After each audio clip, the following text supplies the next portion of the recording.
नारायणं नमस्कृत्य नरं चैव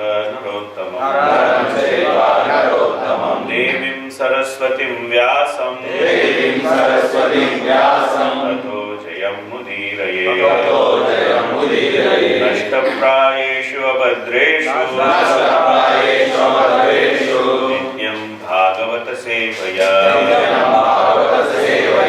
भगवत्युत्तमश्लोके भक्तिर्भवति नैष्ठिकी ॐ नमो भगवते वासुदेवाय ॐ नमो भगवते वासुदेवाय ॐ नमो भगवते वासुदेवाय ॐ नमो भगवते वासुदेवाय ॐ नमो भगवते वासुदेवाय ॐ नमो भगवते वासुदेवाय स एवं स्वान्तरं निन्ये युगानामेकशक्तितम् वासुदेव प्रसंगेन परिभूत गतित्रयः स एव स्वान्तरं निन्ये युगानामेकशक्तितम् वासुदेव प्रसंगेन परिभूत गतित्रयः स एवं स्वान्तरं निन्ये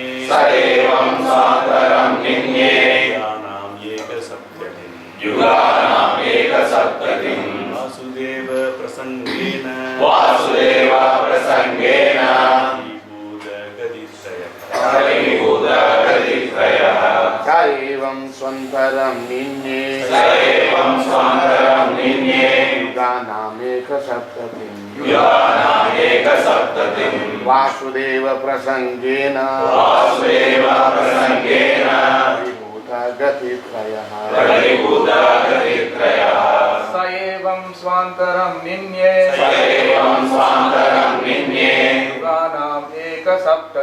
युगानामेकसप्ततिम् वासुदेव प्रसंगेन परिभूत गतित्रयः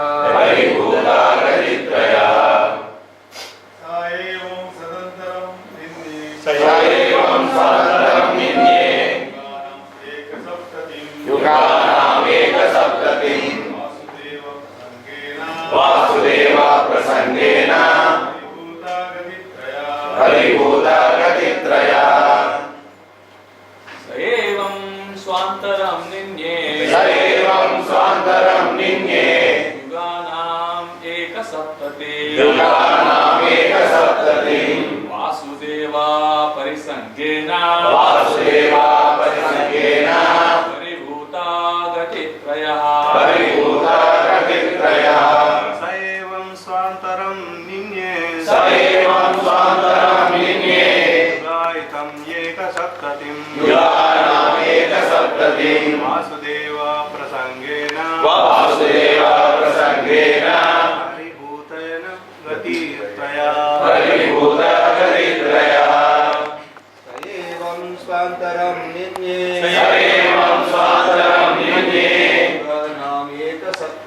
युगानामेकसप्ततिम् वासुदेव प्रसंगेन परिभूत गतित्रयः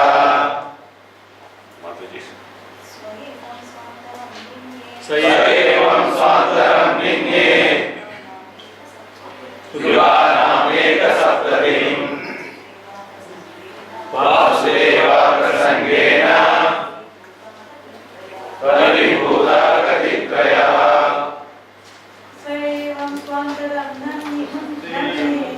एवं स्वान्तरं निन्ये युगानामेकसप्ततिम् वासुदेव प्रसंगेन परिभूत गतित्रयः सः हि स्वयंभुवमनु एवं तस् स्व अंतरम his own period निन्ये past yugana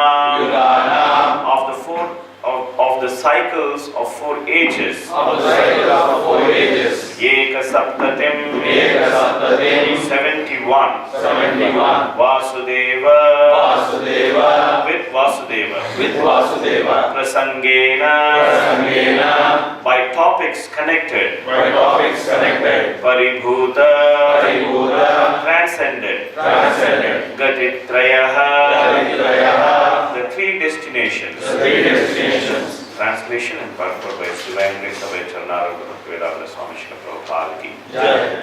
Translation. He passed his time All the time which lasted which lasted 71 cycles 71 cycles of the 4 ages. of the 4 ages. 71 71 into 4,320,000 years. 4,320,000 years. Always thinking Always thinking of Vasudeva of Vasudeva and always engaged and always engaged in matters regarding Vasudeva. in matters regarding Vasudeva. Thus he transcended Thus he transcended the 3 destinations. the 3 destinations. Purpose. The 3 destinations are meant for persons who are under the control of the 3 modes of material nature. These destinations are sometimes described as the awakened, dreaming, and unconscious stages. In Bhagavad Gita, the 3 destinations are described as destinations of persons in mode of goodness, passion, and ignorance. It is stated in the Gita that those who are in the mode of goodness are promoted to better living conditions in higher planets, and those who are in the mode of passion remain within this material world on the earth or on heavenly planets, and those who are in mode of ignorance are degraded to an animal life on the planets where life is lower than humans. But one who is Krishna conscious is above these 3 modes of material nature. It is stated in Bhagavad Gita that anyone who engages in devotional service to the Lord automatically becomes transcendental to the 3 destinations of material nature and is situated in Brahma Bhuta or self-realized stage. Although Swayambhuva Manu, the ruler of this material world, appeared to be absorbed in material happiness, he was neither in mode of goodness nor in the mode of passion or ignorance, but in the transcendental stage. Therefore, one who fully engages in devotional service is always liberated. Bilvamangala Thakura, a great devotee of the Lord, stated, "If I have unflinching devotion to the lotus feet of Krishna, then Mother Liberation is always engaged in my service. The complete perfection of material enjoyment, religion, and economic development is at my command. People are after dharma, artha, kama, and moksha.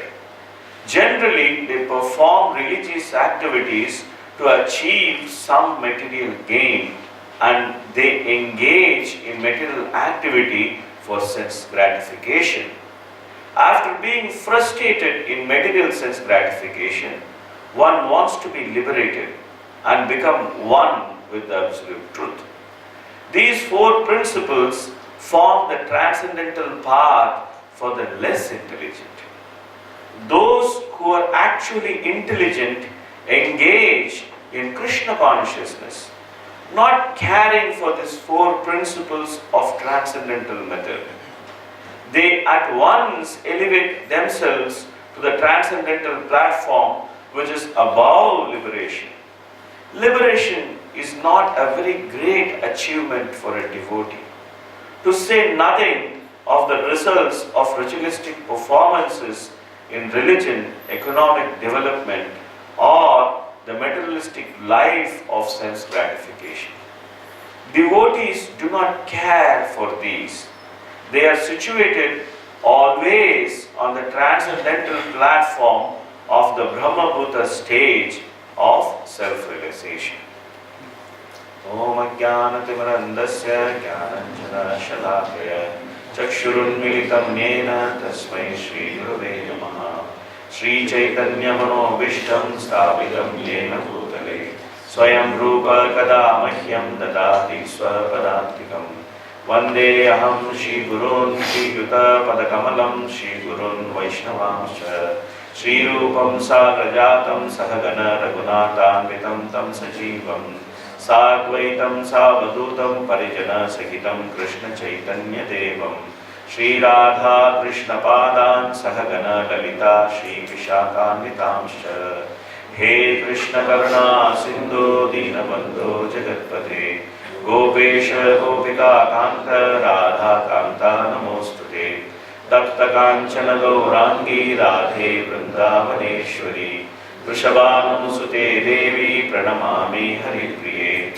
Vancha Kalpatarubhyascha Kripa Sindhubhya Evacha Patitanam Pavanebhyo Vaishnavebhyo Namo Namaha Namo Vishnu Padaya Krishna Prishnaya Bhutale Srimate Bhakti Vedanta Swamin Niti Namine Namaste Saraswate Deve Gauravani Pracharine Nirvishesha Shunyavadi Paschatya Deshatarine Sri Krishna Chaitanya Prabhu Nityananda Sri Advaita Gadadhara Srivasadi Gaura Bhakta Vrinda Hare Krishna Krishna Krishna Hare Hare Hare Rama Rama Rama Hare Hare Om Shivaya Shivaya Shivaya Jayakala Swami Namini Namacharya Krayaka Prabhupada Gaura Kadamaya Ukam Karoti Vachana Kanzana Gayatri Kriparam Shri Guru Devatartam Paramananda Bhagavad Shri Krishna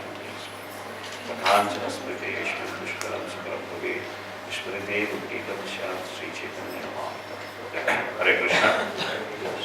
So we are in this section which is actually dealing with the end of life of Swayambhuva Manu. And then we are seeing consistently for the past 3 shlokas the insistence of devotional service, the performance of pure devotional service, the power of hearing and chanting, and how hearing and chanting could actually nullify the effect of material life on a person. This is what is being told here again and again, and especially in this purport, we are seeing very specifically that he has transcended the 3 destinations simply by hearing and chanting. And in the purport, Prabhupada explains the 2 interpretations of these 3 destinations. One interpretation of the 3 destinations is the interpretation at the level of consciousness, which is explained as the Jagrata state, or the Swapana state, or the Shushupti, which is awakening or dreaming state, or the state of deep sleep or unconscious state. So there are 3 levels of consciousness, and one has to actually transcend the 3 levels of consciousness. And then there is the other explanation is that the 3 levels of destination which is attained by the people in the 3 modes of material nature. It is explained in Bhagavad Gita that people in goodness, they travel upwards, and people in passion, they remain in the same position, and people influenced by tamoguna, or darkness, they go down to lower planetary systems. But a devotee actually has got no business with all of them. This is the nature of devotional service. The nature of devotional service is that it is beyond the 3 gunas. Arjuna was advised in Bhagavad Gita by Krishna, Traigunyam Shaya Veda, Nishtraigunyam Bhavarjuna, that please raise above the practice of these 3 modes. And these 3 modes are so important or so significant that a significant portion of Bhagavad Gita is dedicated to these 3 modes. In fact, the last 6 chapters of Bhagavad Gita are simply an expansion of different activities in three modes and the consciousness in three modes. And Krishna spends a lot of time with these three modes because these three modes are our constant companion in material life. Krishna gives a nice introduction to them. Prakriti premanani gunai karmani sarvasaha ahankara vimodhatma kartaham iti manyate. He says that these three modes are simply propelling everyone, every living entity in this material world to act in a certain way. But because of the influence of false ego, the foolish living entity considers himself as a doer of activities which are in actuality carried out by the three modes of material nature. This is the whole world. This is the whole world. And there is a very beautiful picture on the BBT version of Bhagavad Gita, which we all have, which shows a man who is actually controlled by strings, by the three modes. And when I saw this picture for the first time, I said, wow, no one told me this. That whatever I am doing is just a product of these three modes. It's a very powerful management principle that people are just propelled by three modes. Because we know that what manages people. And when we know what manages people, then we can manage them accordingly. When a person comes and sits in front of us, the first thing we need to look at is that what mode he is propelled with. He is sitting in front of us propelled in mode of ignorance, or propelled in mode of passion, or propelled in mode of goodness. And that decides the strategy how we deal with him. If he is sitting in mode of ignorance, we can be sure that he is going to lament. That is the nature of mode of ignorance that makes one to lament. Then he simply needs an empathic listening. Because he will lament and then he will be alright. A person in mode of passion, he actually needs some appreciation. He is looking for appreciation. He is looking for recognition. He is looking for glorification. And then, so much. And then we deal with him accordingly. We know that this is what the person is looking for. We deal with him accordingly.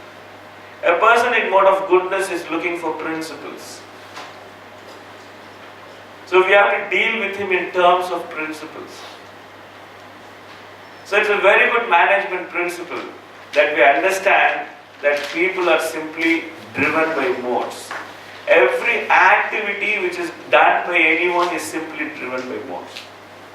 And if we know that what mode someone is driven, then we can deal with him accordingly. There is a bigger application to this principle.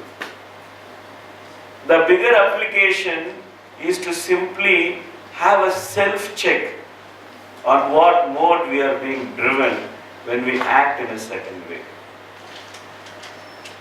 Because self-management is the ultimate management. The ultimate management principle is to manage the self, not so much to manage others. That has limited application to manage others. But the real application is to manage ourselves. That when we act in a certain way, we have to do a mode check. That what is our mode? In what mode we are acting? Normally it is said that when a person too much thinks about what happened to him, he is in mode of ignorance. And if a person is thinking too much about what will happen to him, he is in mode of passion.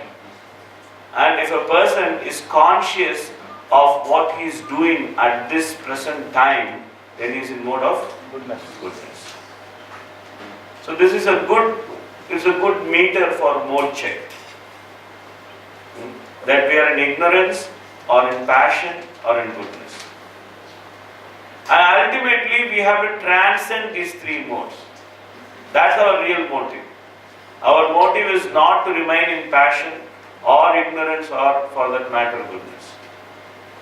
Ultimately we have to transcend them. But to transcend them, the first thing we have to do is that we should first know that what we are, so that we can transcend. If we don't know the disease, we cannot cure it. And Kapila Dev explains in Kapila Siksha that devotional service also is done in these three modes. Even though Prabhupada explains here that a person who takes up devotional service automatically transcends the three modes, but that is in reference to a Siddha, a person who has accomplished devotional service. A person who is accomplished in devotional service, he has already transcended the three modes. He has nothing to do with them. But a sadhaka is still afflicted by three modes. And these three modes are reflected in his performance of devotional service. That's the reason why Kapila's explanation of devotional service in three modes are like a handbook for a sadhaka. And we should all know the characteristics of people who actually perform devotional service in the three modes, so that we can check whether our devotional service is afflicted by these three modes. So the characteristic, there's a common characteristics which runs through all the three modes of devotional service. There's a common thread which runs through all the three of them. All the three devotees who actually practice devotional service in three modes. That common characteristic is that they have an interest which is something different from the interest of Krishna or the spiritual master. Kapila Dev explains this as a separatist attitude, or Prabhupada translated as separatist attitude. Kapila Dev explains this as Bhinnadrit or Pratak Bhavaha. That a person has some feelings or he has a vision which is different from the feelings and the vision of the spiritual master. So this is the common characteristics of a person practicing devotional service in. So what could be that vision or principle which is actually different from the vision or the feelings of the spiritual master? In Chaitanya Charitamrita it is very nicely explained. There is given a definition of faith. It said that faith simply means that by worshipping Krishna, all the subsidiary activities are automatically performed. This is the definition of faith. And this is where mostly the separatist vision or the separatist feeling occurs. That we have some feeling within the core of our heart that we have to do something else other than serving Krishna in order to protect ourselves. So then this feeling that I need a shelter which is other than the instruction of the spiritual master becomes the key for the influence of the modes. The stronger this feeling is, the lower the mode we are influenced with. That I need to do something to protect myself other than the instruction of the spiritual master. So a devotee who is influenced by the mode of ignorance, he is very angry. He is an angry devotee. He always criticizes others. That is the nature of a devotee who is actually influenced in mode of ignorance. He is an angry devotee. Because even though he has taken up devotional service, he cannot reconcile to the fact that actually devotees are his well-wishers. So he gets angry with them. He thinks that they are his competitors. So there is a sense of competition and sense of anger. Then comes the devotee who is influenced by mode of passion. A devotee who is influenced by mode of passion has some material benefit which he wants to acquire from the Supreme Lord. Mahaprabhu says, na dhanam, na janam, na sundarim, kavitam va jagadish kamaye, mama janmani, janmanishware, bhavata, bhakti rahitati tvayi. Says, I don't want followers. I don't want wealth. I don't want great knowledge. I don't want beautiful women or handsome men. I don't want all these things. But normally, from our young age, we are taught to pray for these things. When I was a small boy, I used to go to Chamundi temple, which was in my street, same street where I used to live. His temple is still there. And in that temple, we were taught a nice Tamil prayer. Dhanam tarum, kalvi tarum, orunaalum talavariyaavanam tarum, deiva vadivam tarum, nallana ellam tarum, Poonguzhalal abhirami kadai kangale.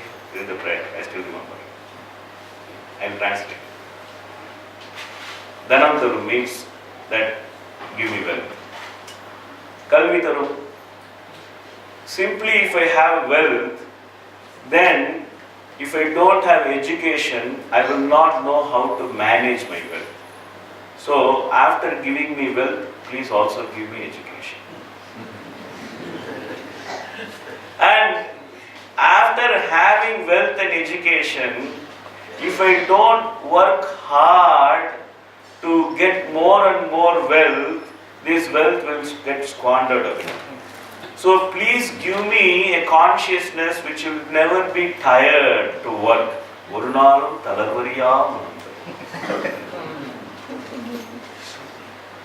And if I have all this, and if I don't look attractive, what is the use of having all this, because I cannot attract opposite sex nicely? Therefore, Deiva Varivam, give me beautiful form. And if I have all this and I am also successful in attracting people, unnecessary people will come and they will try to take undue advantage of me. So the next prayer says, Nenjil Vanjamila Inam Taru.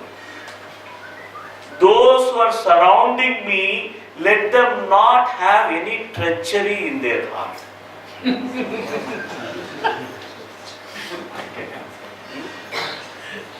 Now that I have asked for everything material, maybe something is left out which I have not asked for. So let me cover it with a common request. Nallana ellam tarum. Give me whatever is good for me.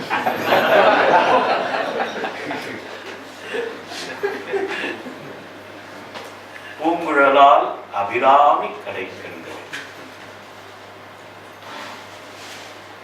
Goddess Durga, who has her beautiful hair, let her give all this from her sidelong glances to me.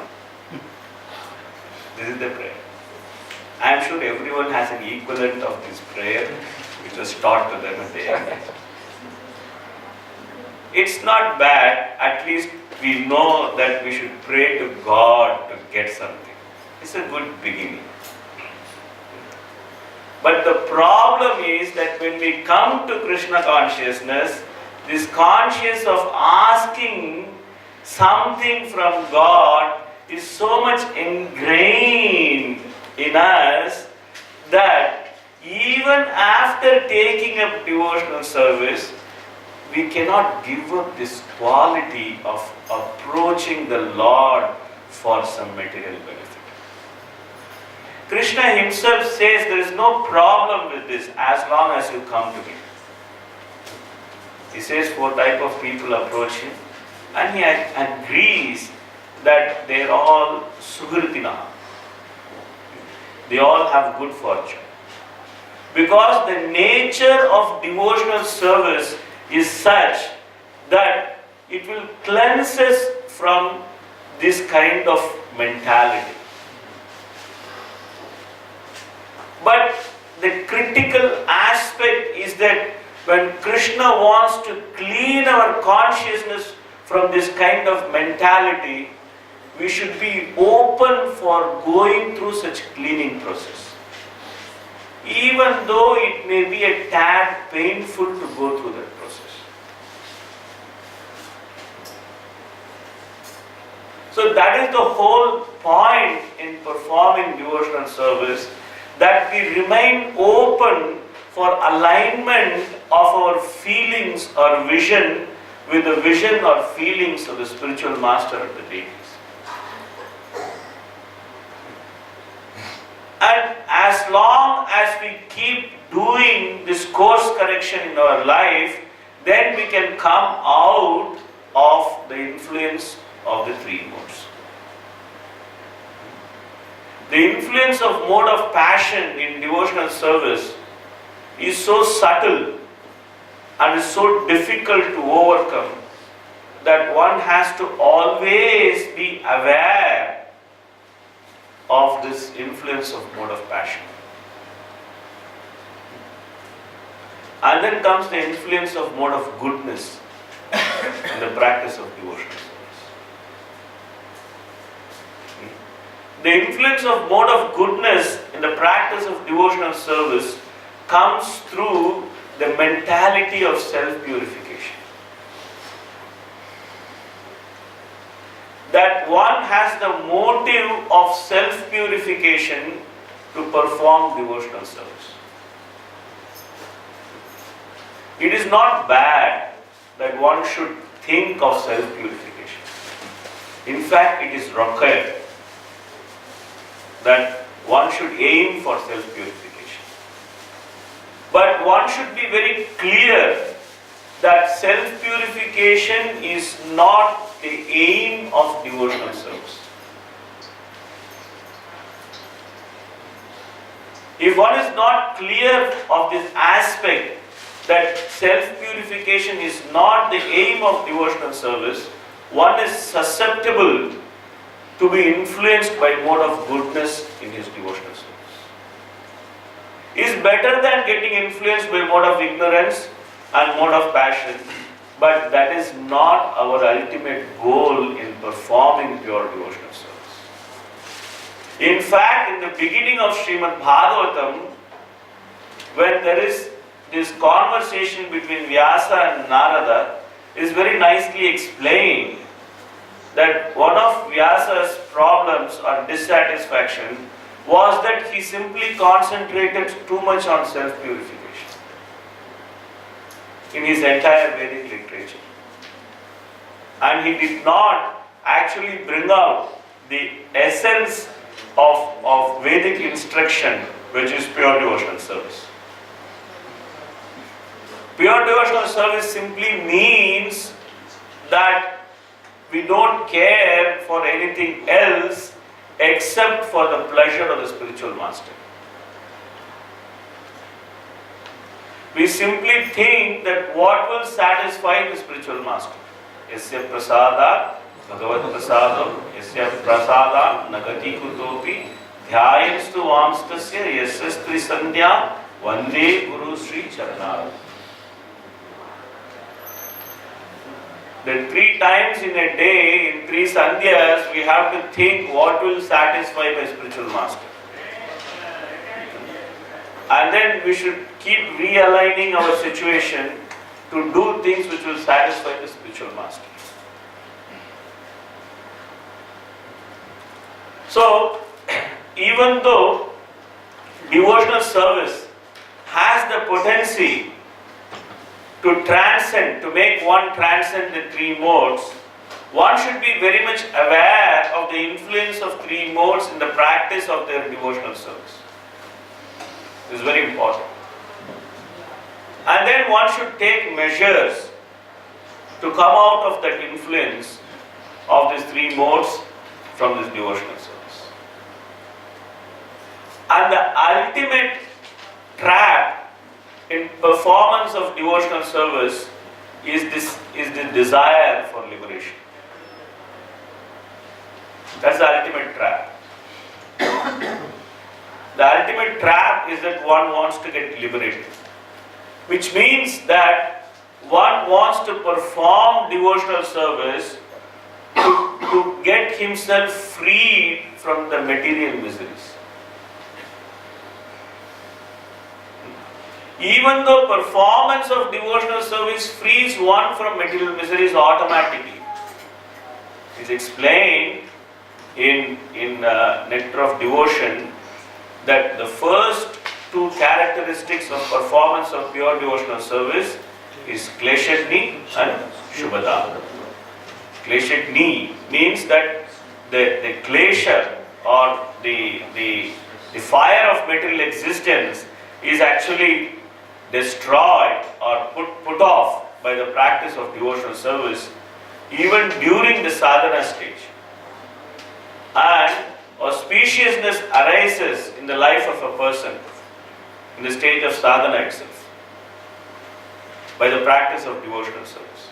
And I'm sure that this is the experience of every one of us who have practiced devotional service, that we very easily get through these 2 stages of Kleshagni and Shubhada. But when one experiences this removal of material miseries by performance of devotional service, and when one gets captivated by it, that I'm doing devotional service and I'm free of material miseries, so it is so nice, let me always be free of material miseries and let me do devotional service for that reason, then one becomes a victim of seeking liberation in performance of devotional service. So one's motive in performing devotional service should not be that this is the ultimate stress buster. Nowadays, in corporate world, stress management is a big topic. And then people say, take to yoga, take to do this, take to do that, and so many things. And we also know that by practice of devotional service, that devotional service is the ultimate stress buster. This is the ultimate thing which can actually remove the stress of material life. But that should not become our motive. We should not get captivated by the quality of devotional service. That is the ultimate stress buster. And when one gets captivated by that, then one is actually looking for liberation in devotional service. Kapila Dev says that forget liberation, even the 5 types of liberation which is actually sanctioned by the Vaishnava Acharyas. A devotee does not look for even those types of liberation if it is not accompanied by the service of the Lord. A devotee is not interested in Vaikuntha Vasa, which is Salokya Mukti. That one just goes and it resides in the atmosphere of Vaikuntha. Vaikuntha means no misery. And Vaikuntha has no misery. So a devotee is not interested in living in that atmosphere of Vaikuntha and going here and there in beautiful aeroplanes of Vaikuntha. He is not interested in that. Nor is a devotee interested in having all the opulences of the Lord. It is not his interest. Sastri Mukti. He is not interested in that. And a devotee is not even interested in having the same form of the Lord. Because the form of the Lord is so auspicious and so attractive that sometimes, and we have this habit that we dress children like Krishna and Radharani, and then we see them and they look so nice. So having the form of the Lord is so attractive, but a devotee is not even interested in that, in having this so attractive form of the Lord. A devotee is not interested in Sarupti. And a devotee is not even interested in being near to the Lord. Sometimes when a spiritual master comes, we want to be near to him. We want to just stand near him. We want to be near to him. We want to be seen around him. We want to hover around him. This is some kind of desire for Samipya Mukti, that one wants to always be near the Lord. One wants to be seen near the Lord. So we want to be seen near the spiritual master. But a devotee is not interested in that also. Simply to be seen near the Lord. So we should not be so much keen to be seen near the spiritual master. Even though we see him once in a while. And it's nice to see him. It's a great opportunity to take his darshan. And by seeing the spiritual master, one gets purified. The nice kirtan is there. That simply by seeing you, Vaishnava Thakur, we get purified. So it is important to take darshan of the spiritual master. I am not saying that it is not important. Very important to take darshan of the spiritual master. But one should not simply have the desire to hang around the spiritual master. One should be very keen to perform some service to the spiritual master. And if such service is there, then there is some sense in hanging around the spiritual master. That's why Kapila Dev says that Vina mat sevanam jana.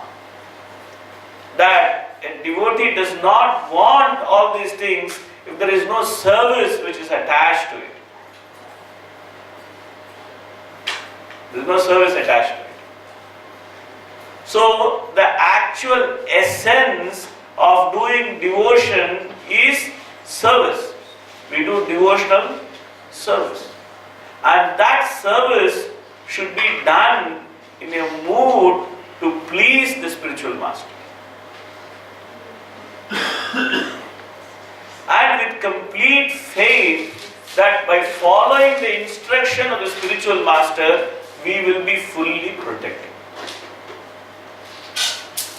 But normally, to develop that faith, it takes some time.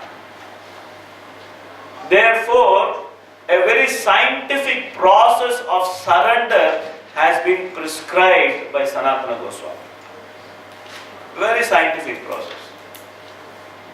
He says, Anukulyasya sankalpaha pratipulyasya varjinam rakshashiti vishwaso gotritve varnam tata arpanikshepa karpanye shadvida sharanam. Very, very scientific process. That in the beginning of devotional service, our surrender begins by accepting to give up what is unfavorable to devotional service and accept what is favorable to devotional service. Anukulyasya sankalpaha, that is the first step.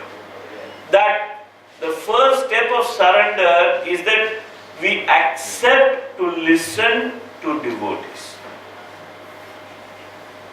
And And when we accept to listen to devotees, the first thing they will tell you is that give up things which are unfavorable to the practice of devotional service,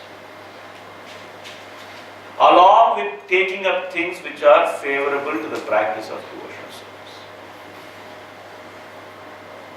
Anukulyasya sankalpaha pratikulyasya varjana.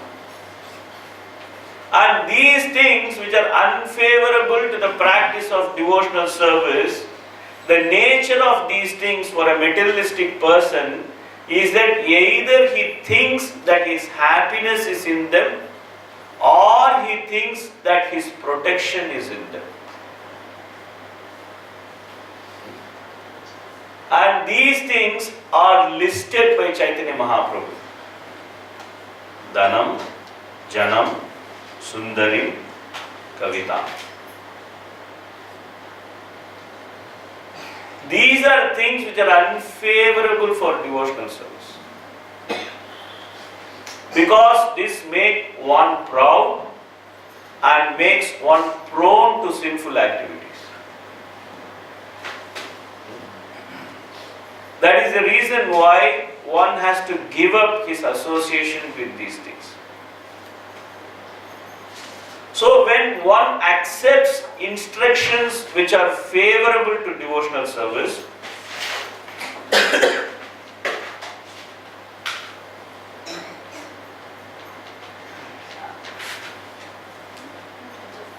and one gives up instructions which are unfavorable to devotional service, then he actually sees that his happiness is increasing. Contrary to the fact of his previous conviction that happiness comes from material facilities. Happiness comes from sinful activities. This is material mentality. That is why it is so difficult to follow the four regulative principles. It is so difficult.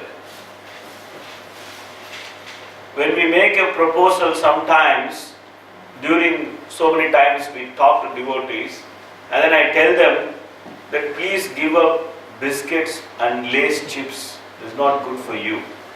There is so much agitation. So much agitation. How can we give up these things? But we have to understand that our happiness is in serving the lotus feet of the spiritual master.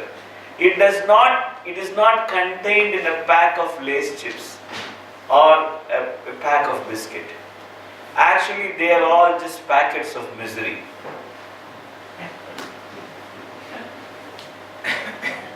They simply induce sinful mentality in our life. And then someone says, why can't I offer and eat this?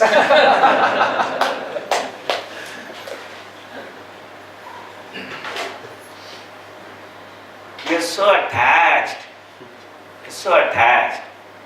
Even though we have given up so many things, still we are attached to trivialities. Still we are attached to trivialities. It's called Tuchha Asakti. It's one of the anarthas of devotional service. That I give up so many things, but I am attached to one gulab jamun, so I should be born again. It's called Tuchha Asakti. And so dangerous, so dangerous. Even though it looks very legitimate, so dangerous. Sometimes it looks so harmful, but it's still so dangerous. That is why the pastime of Bharat Maharaj is there. That Bharat Maharaj, he went up to the platform of Bhava. He gave up his whole world. And there is a very unique example given in Bhagavatam about the consciousness of Bharat Maharaj when he gave up this whole world. A very unique example. It's a little gross but unique. It is explained in Bhagavatam that Bharat Maharaj gave up his beautiful wife, kingdom and the whole world as if one is completely satisfied to give up stool in the morning. So he gave it up in that consciousness. There was no regret. That great personality, he got attached to one simple deer cub. And because of that, he had to fall down. It looked so harmless. In fact, it looked that that was the right thing to do at that right time. Because that deer cub had no one to protect him. And his situation was very precarious. There was lion on one side, and his mother, who had given birth to him, is already dead, and he was being swept by torrents of water. And for Bharat Maharaj, that seemed to be the right thing to do at the right time. And he had the strength and capability and the skill to swim and protect the deer. And it would look so cruel if he did not do it. So he went ahead and did that. And he got attached to the deer so much. To charge him. So we should be very careful. Because we have a process which is so difficult to obtain. It's not so easy. Yesterday we read from the verse from Nectar of Devotion. It was saying, Janma koti shukrudayar nalabhyate. Devotional service is so durlabha, so difficult to get. Why to risk it for one biscuit? Doesn't make sense. Doesn't make sense. So we should be very focused. We should be very focused. Not to get attached to trivial things. And not to get attached to big things. We don't get attached to trivial things, we don't get attached to big things. We simply get attached to the instruction of the spiritual master. And by constantly getting attached and meditating upon the instruction of the spiritual master, we can simply pass through this ocean of material existence as if it is just a little bit of water which is contained in the calf, in the footprint of the calf. It doesn't require so much effort to cross that little bit of water which is contained in the hoof print of a calf. So it is said in Srimad Bhagavatam, Samashrita yatpada pallava plavam mahat padam punya yaso murare bhavam udair vatsa padam param padam padam padam yat vipadam nadesham. So the lotus feet of Murari, Krishna, that's like a boat. It's like a boat. And if one takes firm shelter of that boat, then this whole ocean of material existence, this Bhava Ambudhi, the ocean of material existence, it simply becomes a water in Vatsapadam. Vatsa means calf. Vatsapadam means water in calf's foot. But on the other side, the reality is that Padam, Padam, Yat Vipadam. In every step of material world, there is danger. In every step we take in this material world, thinking that material facilities are our shelter, those steps are filled with danger. Padam padam yat vipadam. But the quality of a devotee is that he is natesha. He does not care for it because he has no interest in it. He is natesha. Because he is already fixed in the boat of the lotus feet of the spiritual master. He has already purchased his ticket. His visa is stamped.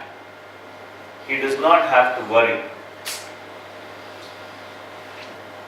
Therefore, from this section, which actually explains the mood of Swayambhu Manu, we have many lessons to take. And the ultimate lesson is that even though we are surrounded by material opulence, which is we are, because we are in Bahrain, very rich country, and we all have our own material opulence at different levels in this country, according to different positions we occupy. We are surrounded with material opulence. But we can become immune to this material opulence simply by having faith that the ultimate shelter is the instruction of the spiritual master, not this material opulence which is surrounding us.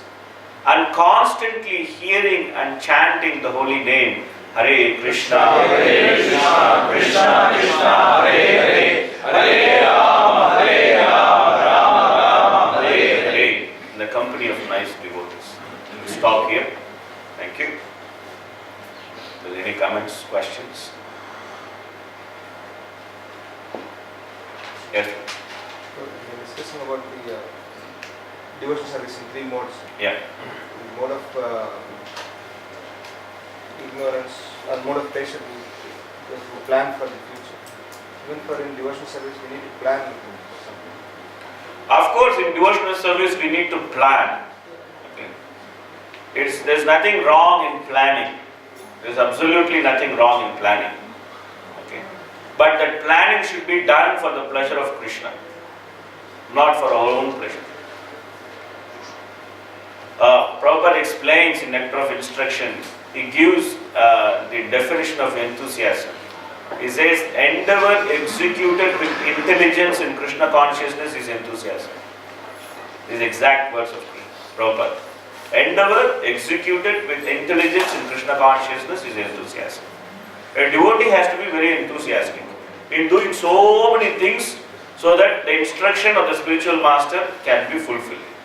That planning is required very much. When we say a devotee in mode of passion, actually he plans to do so many things, then there are two things which is there. Many times his plans are materialistic. This is one aspect. The second aspect is that when a devotee makes plans, even within devotional service, he is so attached to the result of the plan that he is more concerned about the result of the plan than the plan itself. Again, please don't misunderstand. I am not saying that we should not be concerned about the result, but we should not be attached to the result. A typical example, a typical practical example of how our consciousness should be is actually in the song Markandeya Bhagavata Dharma. When Prabhupada reached America, he wrote a song. And in that song, Prabhupada expresses his consciousness. He says, I don't know why you have brought me here. I don't even know what I can do. But I know that I am a puppet in your hands. Make me dance the way you want me to dance, the way you want me to dance. I am ready for it. So this is the mood of a devotee while he plans for many things in Krishna consciousness. That he understands that it is his duty to make all these plans but he is not so much attached to the result. Because he knows that ultimately the result will come from Krishna. And whatever form that result comes, he is willing to accept it. Not that he is so attached that the result should come only in this form. That's why Krishna makes the rules of the game very clear in the very beginning of Bhagavad Gita. He says, Karmanyevadikaraste ma phaleshu kadachana ma karma phala heturbhut ma te sangostva karmani. The nature of material world is that you act for the result. Because you want to take ownership of the result, you act. This is the nature of material world. So if you remove the result, we don't have any impetus to act in the material world. We cannot act without the result. This is our unfortunate condition. That unless some carrot is hanging in front of us, we cannot take the first step forward. We should always have this carrot dangling in front of us in the form of result. Then we can take a step forward. That's why in English we have a phrase, the carrot and stick approach. The carrot is for the person in mode of passion and the stick is for the person in mode of ignorance. And when a person is combination, then both of them will work together.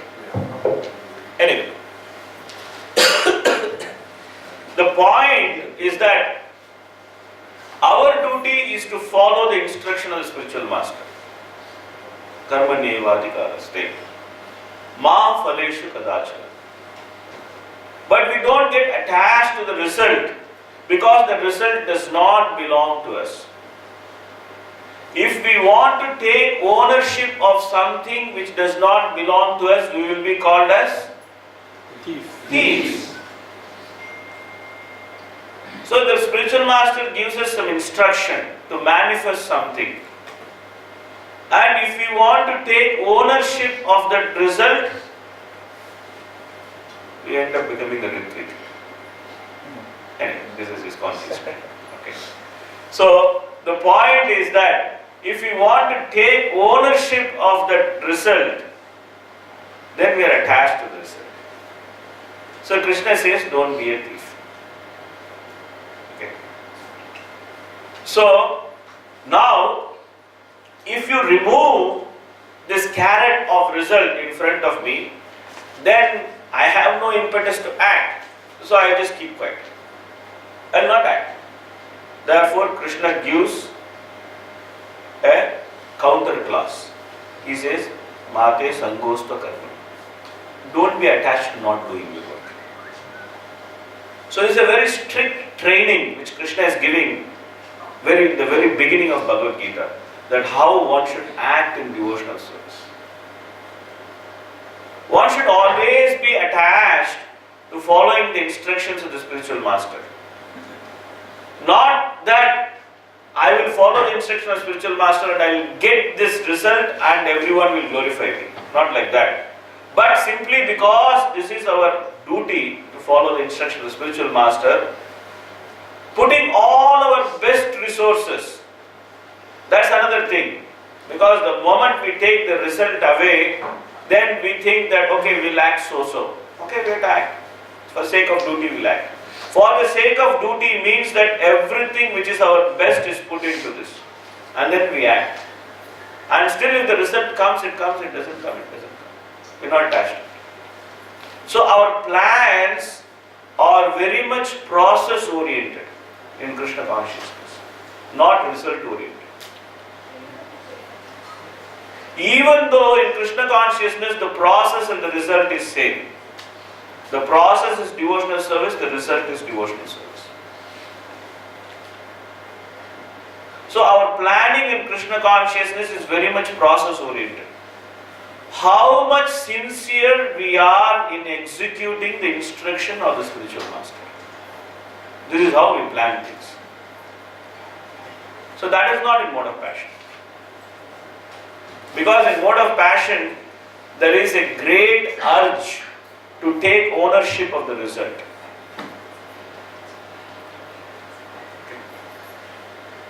And the planning in devotional service is simply for the pleasure of the spiritual master. Sometimes it manifests, sometimes it doesn't manifest. Sometimes it takes a lot of time to manifest. And whenever it takes a lot of time to manifest, then we should actually, for sadhakas, I'm talking about sadhakas.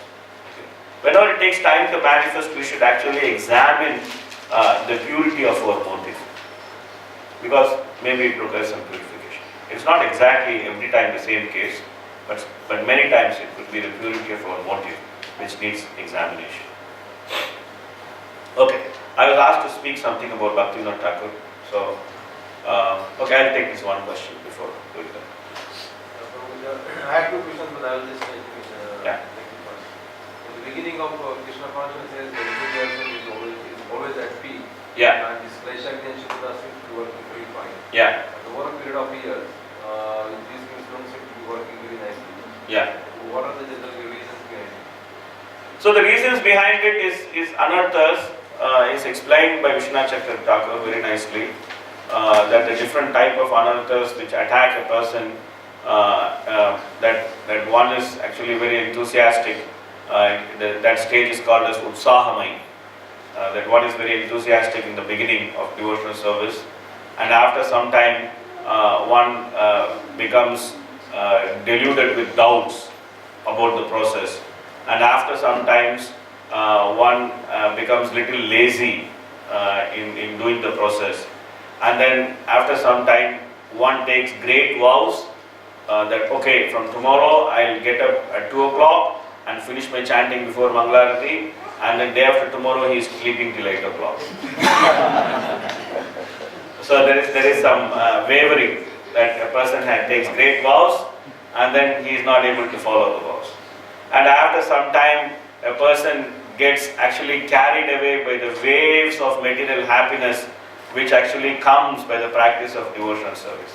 These are all different anarthas which actually happen during the practice of devotional service. This is why they happen, because a person is not purified enough. Okay, the anarthas are actually when a person is taking up the process of chanting. The process of chanting also waters the weeds which is there in the heart of the person, and the weeds also grow along with the creeper of devotional service. So then there should be two things. Then there should be a good gardener who takes care of the garden, who can remove the weeds. Okay. And then the other thing is that one should have a nice fence around his creeper of devotional service. The fence is the association. The gardener are our Shiksha Gurus and our Diksha Guru. They are the gardeners. And we should open our heart to them so that they can see those anarthas and then they can pull them out. It's okay? Thank you. So I'll speak a little bit about Bhaktivinoda Thakur. So Bhaktivinoda Thakur is actually glorified as the 7th Goswami after the 6 Goswamis, because single-handedly he revived the principles of Gaudiya Vaishnavism, which are actually completely lost. No one knew. And during those times, Gaudiya Vaishnavas means some set of crazy people. They were all sahajyas. Either they were imitating the pastimes of the Lord and having rasa dance, a man with many women dancing, saying that I am Mahaprabhu, I am this, I am that. Or they were doing all sorts of abominable things. So there were a whole group of sahajyas who were actually spoiling the entire name of Gaudiya Vaishnavism. So the serious Vaishnavas, they kept a long distance from Gaudiya Vaishnavas. That they thought that these people are all useless rowdies. So we should never associate with them. So the teachings of Chaitanya Mahaprabhu had become so difficult to obtain that Bhaktivinoda Thakur himself had to struggle for years to actually obtain a copy of Chaitanya Charitamrita and Srimad Bhagavatam. It was so difficult. So in that time and place, in that scenario and scene setting, actually Bhaktivinoda Thakur appeared. And he actually went through different phases in his life where he was simply at some point of time interested in philosophy, and then from that he actually manifested his original nature as a pure devotee. So sometimes when we read biography of Mahaprabhu, of Bhaktivinoda Thakur, we may tend to think that he is another ordinary person who was actually attracted by multiple philosophies. And then at one point he became seriously a Gaudiya Vaishnava. We should not make such mistakes. In fact, Bhaktivinoda Thakur, in his own writing about biography of Ramanand Rai, he gives a caution. He says that while reading this biography, one should not take a worldly view of this person. And one should know that he was an eternal associate of Mahaprabhu. Despite his different activities within the material world, which seem to be covered by illusion. So same way, we should be very clear that Bhaktivinoda Thakur is an eternal associate of Mahaprabhu. He was a Manjari who came, and he came with a specific mission. That mission reflected in his name, that he came to revive the actual taste in the pastimes of the Lord. He is Bhakti Vinoda. He is the real enjoyer of the pastimes of the Lord. So he came to do that. He established the authenticity of Gaudiya Vaishnavism and the actual philosophy of Mahaprabhu by writing more than 100 books, while he was actually having multiple responsibilities in the government, and he was constantly plagued by illness. He was constantly having some health problem or other. This is another lesson we should take. Shri Radha Madhav ki, Shri Gaura Thai ji ki, Shri Krishna Balram ji ki, Nrsimhadev Bhagavan ki, Go Premanande. So we should be very careful. We should be very careful. And it's a very good lesson for us, because Bhaktivinoda Thakur was also a Grihastha. He had many children. So within his Grihastha life, he was also a very successful Grihastha. Not that he ignored his family or something like that. He was a very successful Grihastha. And he was also very successful. He also had a very successful career. He was considered a very efficient magistrate. And many British officers used to actually compete to get him in their area. So he was so efficient in his material work. At the same time, he did so much literary work that he was considered as the greatest literary scholar of his times. But these are all not the identity of that person. The real identity of that person is that he is an eternal associate of Mahaprabhu. And then he came to revive the entire Krishna conscious movement. And because of his mercy, today we have this nice deities in Bering. And he is a great Acharya in our line. And he gave us another great Acharya, his own son, Bhakti Siddhanta Saraswati Thakur, who gave us our own Srila Prabhupada. Okay? And Prabhupada gave us our own spiritual masters. And we are all here. So we are eternally indebted to this great personality, Bhaktivinoda Thakur, for what we are today. And this is a nice opportunity to actually pray to him for our advancement in Krishna consciousness, so that we can aspire to be the servant of the servant of the servant of the servant of his service. Hare Krishna. Hare Krishna. Guys, Srila प्रभु जी की जय। श्रील प्रभुपाद की जय। Next we will have Aarti now, followed by Pushpa.